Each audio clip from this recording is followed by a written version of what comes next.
Andy Pollack, what's the situation with folks in Bahrain, particularly Maryam al-Khawaja? Well, the repression continues. 3 years of daily fight back, and the people are not giving up, and so the regime continues its repression. 11 days ago, maybe 12, I'm sorry, I've lost count, Abdul Hadi al-Khawaja launched his second hunger strike, and he's very weakened from his first hunger strike of 110 days. So everyone is very concerned, and one of his daughters, Maryam al-Khawaja, who's also a leading human rights advocate like Abdul Hadi, decided she had to go back and see her father, which is totally understandable, but also very heroic because she knew that there would be potential consequences. So when she got to the Bahrain airport, they would not let her in. They made up some story about how she had been stripped of her nationality, immediately detained her, roughed her up, and said they were going to file charges against her. This was last Saturday. She's scheduled to be in court tomorrow, 9 a.m. Bahrain time, to face 3 charges. One is participating in the Wanted for Justice campaign, which was publicizing around the world the cases of many dissidents, and more specifically, or more importantly, in terms of the focus of the campaign, it was publicizing the names of regime figures and allies who were directly complicit in the repression. They also filed a charge against her of assaulting one of the officers at the airport who had assaulted her.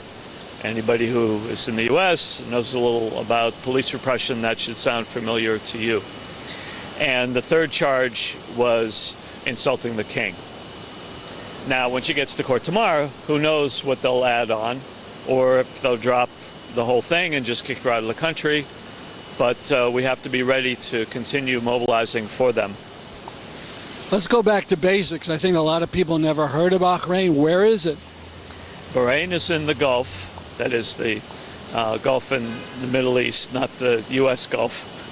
Although there's some political, economic similarities, which we can get into on another show. And Bahrain has a majority Shia population, yet the ruling class is majority Sunni, and they purposely play on the differences. They aggravate the alleged differences between the communities in order to prevent unity, in order to prevent any fight back against the enrichment of the ruling class. They even have gone so far as to import many workers from South Asia to serve in the army, the police, and various security positions to yet further divide the population.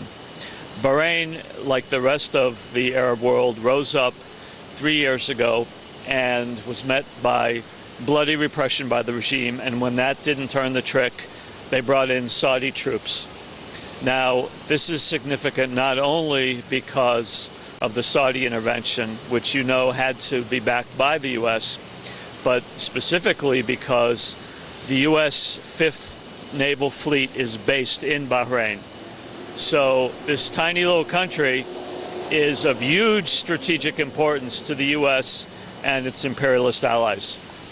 And it is ruled by an absolute king, right? Yes, yes. One family that passes on absolute rule from generation to generation. Right, and they issued a report. You know, it's like the cops investigating themselves here. After the repression, they issued a report claiming they were going to reform this, they were going to change that, and it was all smoke and mirrors. And I remember there was attempts to pressure the International Racing Association, whatever it's called, FIFA, or whatever, because they would continue to have their races in Bahrain even though all these people are thrown in jail.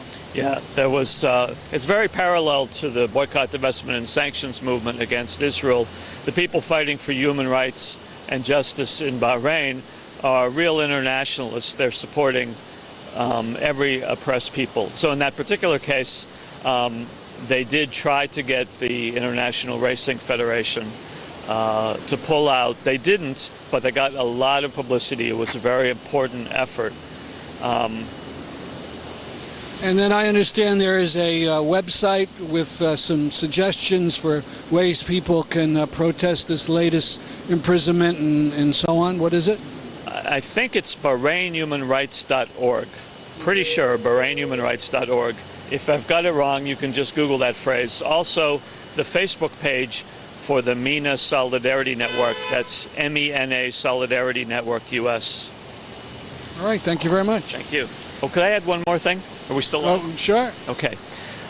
Just to emphasize what I've been saying before about how Maryam and the others fighting for human rights in Bahrain are supporting all struggles. When she was very briefly allowed to use or to pass along a message that could then be tweeted by her family, what part of it is not in jail, one of the first things she did was to ask, how are the other people who have been captured, who are in prison, some of whom are on hunger strike, like the dissidents in Egypt, in Syria, in Palestine? That was her first instinctual thought. Well, her second. The first was, how's my father doing? Second was, how are the other fighters doing? Amazing. All right, thank you very much. Thank you.